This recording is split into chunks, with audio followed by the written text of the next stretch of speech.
Ukraine যুদ্ধে রাশিয়ার হয়ে অংশ নিয়ে নিহত ব্রাহ্মণবাড়িয়ার হোসেনপুরের যুবক আকরাম হোসেনের বাড়িতে এখন শোকের মাতম। ছেলেকে হারিয়ে পাগল প্রায় তার মা। শুক্রবার আকরামের এক সহযোদ্ধার মাধ্যমে মৃত্যুর খবর পায় তার পরিবার। ব্রাহ্মণবাড়িয়া প্রতিনিধি মীর মোহাম্মদ শাহিনের তথ্য ছবিতে ডেস্ক রিপোর্ট। পরিবারের বড় ছেলে আকরাম হোসেনের মৃত্যুর খবরে পাগল প্রায় তার বাবা মা।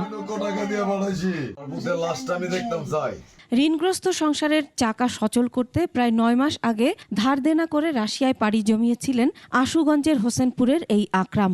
রাশিয়ায় গিয়ে ওয়েল্ডারের কাজ করেন, এতে ভালোই চলছিল তার পরিবার। পরে 2 মাস কর্মহীন থাকার পর দালাল চক্রের প্রলোভনে রুশ বাহিনীতে চুক্তিভিত্তিক যোদ্ধা হিসেবে অংশ নেন।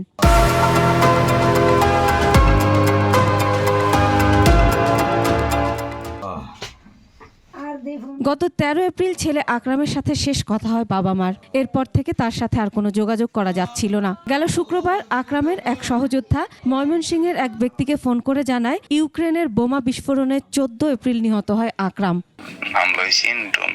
তারপরে আর্টিলারি মোটর সোটর দিয়ে সম্ভবত যেখানে পলাইছি বাড়ির পলাইছেন আর কি বেসমেন্টে, তো এখানে পুরো করে হলাইছে, ধ্বংস করে হলাইছে।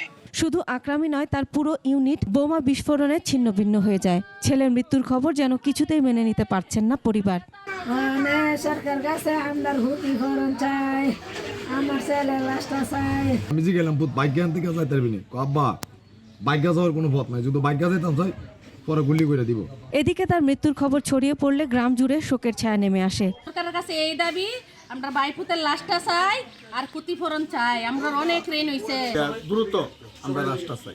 আর লাশটা আনার জন্য আমি আমার প্রশাসনিকভাবে সহযোগিতা করব।